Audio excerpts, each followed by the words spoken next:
Oke, selamat sore teman-teman, sesama investor. Eh, video ini saya mau cerita karena ada beberapa teman investor yang request bertanya di investasi tentang etanol ya, tentang etanol. Nah, kebetulan sekali ini, dan memang ada kenangan tersendiri buat saya, karena emiten ini adalah saya mendapatkan bagger pertama hasil riset saya sendiri ya. Jadi di emiten ini saya mendapatkan bagger yang pertama itu hasil riset saya sendiri ya. Nah, dulu itu waktu itu masih zamannya Jokowi ya. Ya, masih zamannya Jokowi. Nah,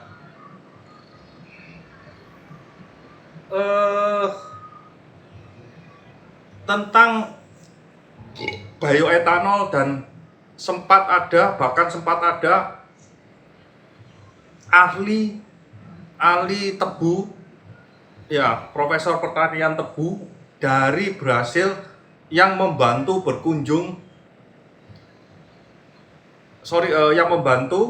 Indonesia dalam menanam tebu. Nah, di dunia ini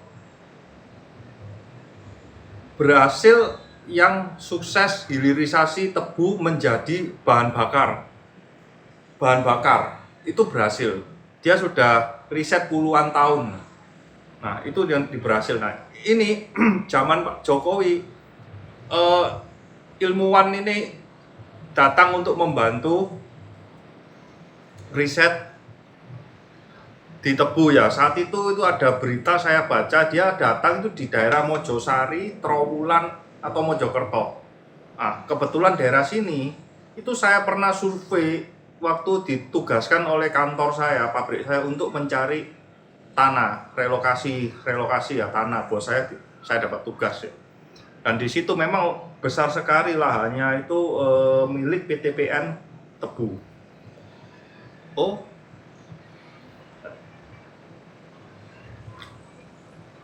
Berawal dari sana, saya mempelajari, ternyata kenapa kok pemerintah saat zaman Jokowi kok bicara terus tentang etanol ini. Dan saya pelajari, ternyata etanol ini sangat dibutuhkan industri kimia ya, bahkan baik makanan dan macam-macam lah, farmasi juga yang butuh ya. Nah, etanol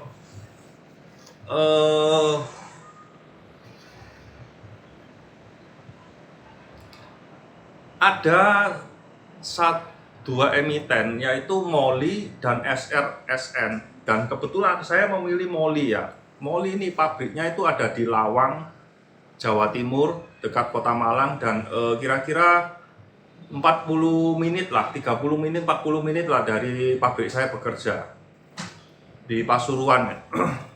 Nah, saya baca dulu itu, saya baca annual report sebelum punya laptop ya. Saya download, saya jilid annual report itu, tebel, saya baca. Nah, saat itu si MOLY ini sedang ekspansi, bikin perusahaan lagi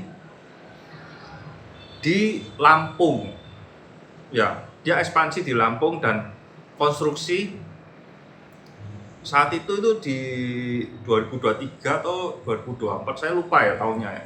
Itu hasil konstruksinya itu jadi, dia mengolah etanol termasuk dari jagung juga. Jadi nggak hanya dari tetes tebu yang di Lampung itu. Nah,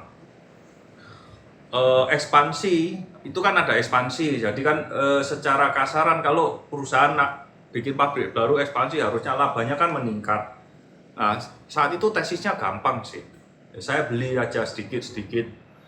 Eh,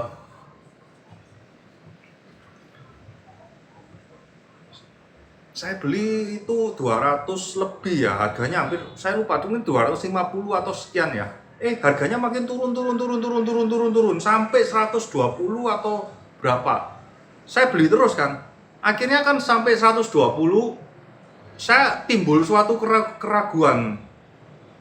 Kok harga turun terus gitu kan. Dulu kan masih pula kan, apakah ini pabrik bangkrut? Sampai saya berkunjung ke pabriknya. Jadi di pabriknya di Lawang, di depan pabriknya itu banyak warung. Jadi saya datang pukul jam 11, saya datang, saya beli makan siang di sana, bicara sama orang warungnya, cari informasi ya, tanya-tanya perusahaan ini apa, bla bla bla. Nah, ternyata perusahaannya itu jalan 24 jam ya. Jalan 24 jam dan bosnya itu banyak beli tanah di belakang-belakangnya perusahaan itu. Bukit-bukit, kata istilah orang desa situ, bukit-bukitnya dibeli gitu loh. Gunung aja dibeli sama si Molly ini, ownernya. Nggak lama saya bicara, sebelum setengah 12 atau nggak lama lah, keluar itu pegawainya makan di warung, kebetulan duduk di depan saya ya. Saya tanya-tanya, loh mas, kerja nang kene? Oh enggak, ini ternyata dia itu di sub untuk bersih silonya. Silo untuk tetes tebunya itu dibersihkan karena dalam berapa bulan itu kan ngendep gitu loh. Nah, ini harus dibersihkan endapannya ini. Nah, Molly ini memakai jasa dari perusahaan lain untuk teknik ya, bersihkan silo-silonya ini. Nah, itu saya tanya-tanya, oh enggak pak, rame ki orderannya, terus rame ki kata gitu. Malah sampai import, saat itu zaman itu tetes tebu itu sampai import. Karena enggak mampu, kapasitas produksinya si Molly ini untuk menyerap tetes tebu dari sekitarnya itu nggak mampu. Kalau terlalu jauh, jadi perusahaan ini ya, tetes tebu ini ya, perusahaan ini kan dia harus bikin perusahaan yang di sekitarnya itu banyak pabrik gula. Kalau enggak ya rugi transportasinya kan sangat mahal ya. Nah, sama di sana ada pabrik gula, pasti dekat kebun tebu ya, tebu ya. Nah, sampai saya tungguin gitu dulu itu turun, jret, saya beli terus sampai average saya itu 170, dan dalam beberapa bulan ke depan nggak sampai 1 tahun ya. Pokoknya nggak sampai 1 tahun kok, cepet kok itu.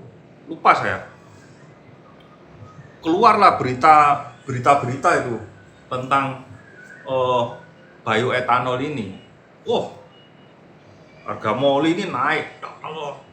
Saat itu saya 170, tadi saya cek itu saya jualnya itu di 360. Berarti 100% lebih lah. Senang sekali. Saat itu senang sekali sebagai pemula di market. Hasil riset sendiri, mendapatkan bagger yang dari riset sendiri ya, di Molly ini. Oke ya. Kebutuhan etanol itu Indonesia itu kalau nggak salah itu sekitar 80% ya. Itu masih import yang namanya etanol, dan yang terbesar itu import itu dari Pakistan.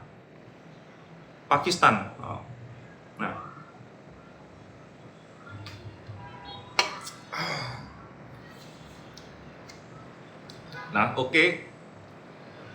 eh, fast forward ya, sekarang ini kan kita punya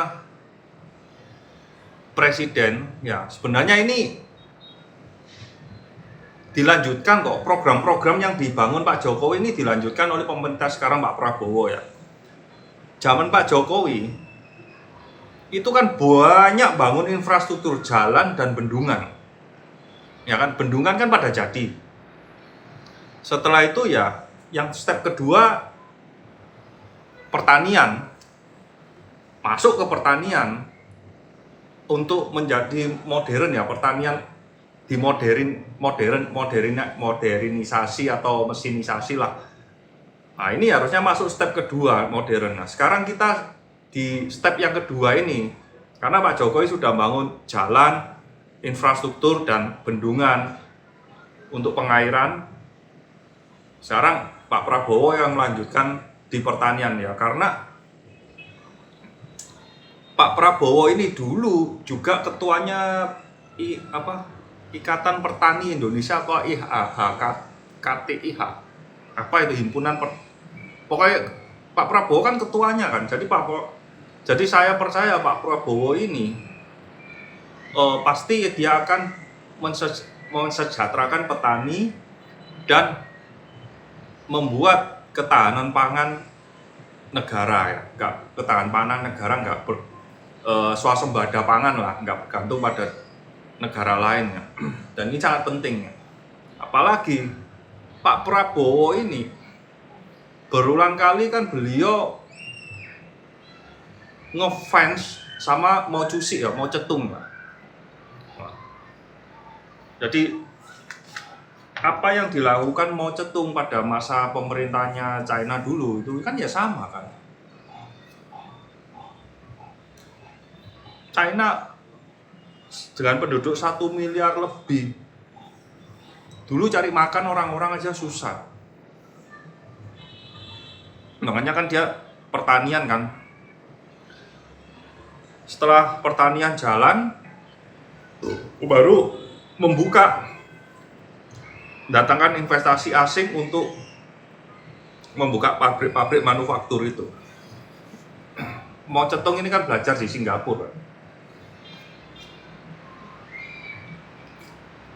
Jadi sebenarnya apa yang dilakukan pemerintah sekarang itu nggak lebih dari kopi kesuksesan China. Sebenarnya ya. Nah,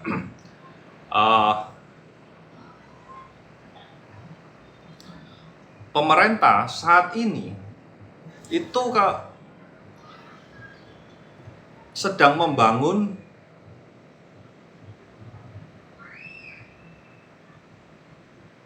perusahaan etanol juga ya, yang besar milik pemerintah sendiri di mana ya, Bojonegoro atau mana, Jawa Tengah itu mana. Coba cari sendiri beritanya itu. Nah, dan dengan masuknya program E5 dan E10, sekarang kan E5 dulu. E5 ini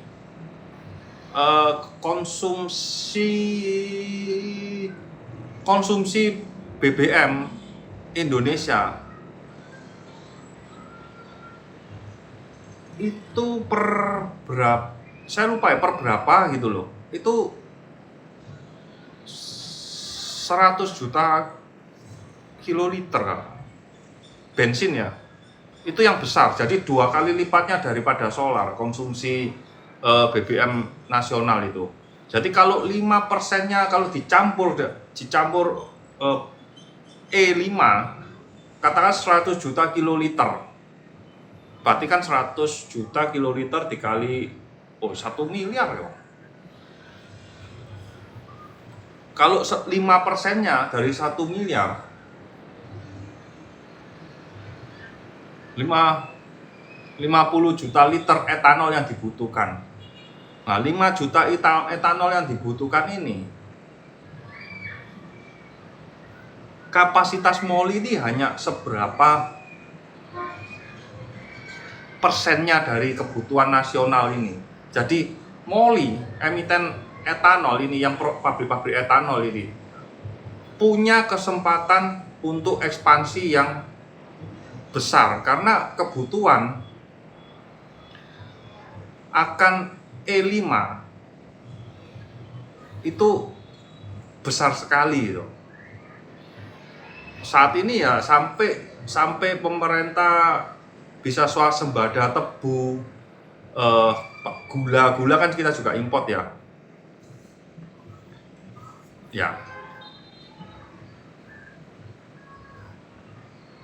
MOLI punya kesempatan untuk ekspansi yang besar sekali karena kalau ekspansi bikin pabrik, ekspansi perusahaan harus sudah tahu ada pembelinya. Nggak mungkin namanya perusahaan mau ekspansi kalau nggak ada pembelinya, itu nggak mungkin ya. Sama di tempat saya kerja kan gitu. Jadi saya tahu lah, dia mau ekspansi beli mesin begini ya pasti deal dulu, ada deal lah.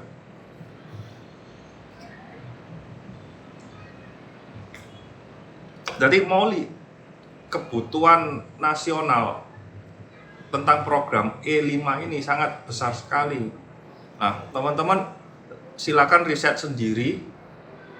Ya, riset sendiri kebutuhan etanol ini, tetes E5 ini berapa juta liter, dan kapasitas MOLI ini berapa, termasuk SN ini dia bisa memproses tetes tebu menjadi etanol ini per tahunnya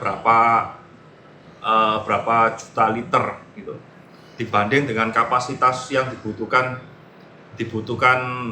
pemerintah untuk masuk ke E5 ini. Dan perkembangan yang terbaru, import tetes tebu itu pajaknya kalau nggak salah 0 sekarang ya. Coba dikoreksi ya. Import tetes tebu itu 0, sudah direndahkan ya, supaya untuk bisa dicampur ke menjadi bioetanol.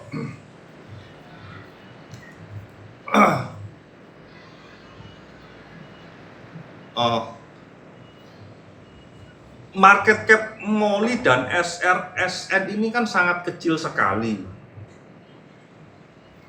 Jadi ini game plan-nya kalau mau di dalam sini ya pasti panjang sekali ya.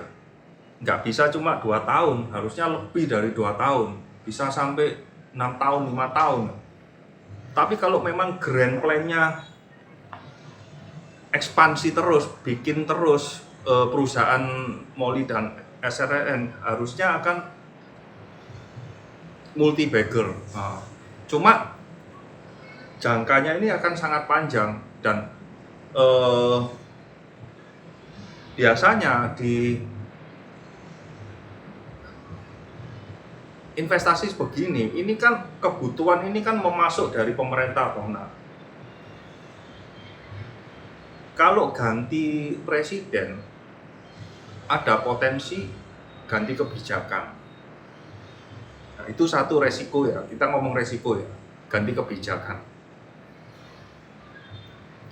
Makanya saya di MOLI dan SRSN sendiri, saya pribadi sendiri ya, nggak berani masuk terlalu banyak ya. Oke lah, just for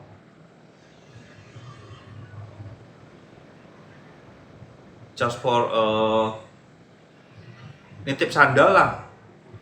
Saya punya kok SRSN dan MOLI itu saya sendiri punya, tapi kecil sekali ya, cuma iseng-iseng aja lah. Karena ini game plan-nya kan panjang ya, bisa sampai lebih dari 4 tahun ya mungkin. Dan dalam periode itu kan harus tetap memperhatikan skenario dari kebijakan pemerintah, apakah menterinya masih tetap Pak Amran,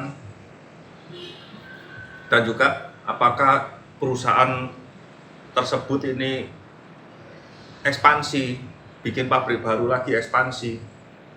Kalau iya ya sesuai skenario, tapi kalau tidak ya nggak bisa, gugur tesis ini gitu loh. Jadi kalau mau masuk ya sedikit sih porsinya. Pertama karena buat saya pribadi ya,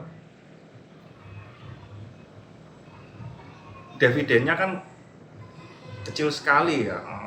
Jadi uang tumbuhnya buat saya sih kurang menarik ya. Ya, oh,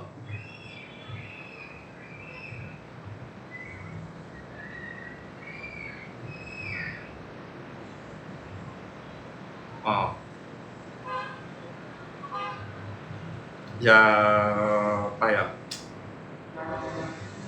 Teman-teman juga pelajari sendiri lah baca pubacknya annual report itu harus dibaca ya untuk lebih bisa dapat conviction lagi ya.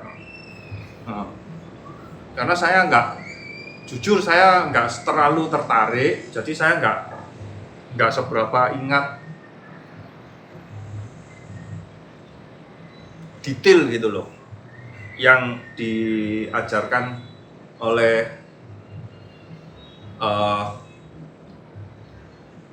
Om Benik ya.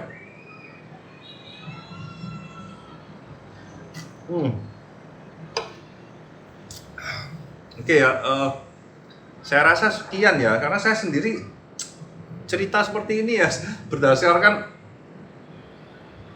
ingatan saya yang dulu ya, tahun 3 atau 4 tahun yang lalu ya, jadi agak-agak lupa ya. Dan juga kan Om Benik kan juga kan, saya nggak terlalu mendengarkan lah yang tentang etanol ini. Tapi beliau ada kok di MOLI dan SRSN. Ya. Kalau teman-teman tertarik ya mesti harus baca sendiri ya laporan keuangan, pubex-nya, terutama di bagian tanya jawab. Itu pasti banyak hidden dan juga annual report itu kan dijelaskan rencana perusahaan ini ke depan bagaimana bisnisnya itu. Oke ya. Saya rasa sekian, semoga bermanfaat cerita-cerita santai tentang etanol ini ya.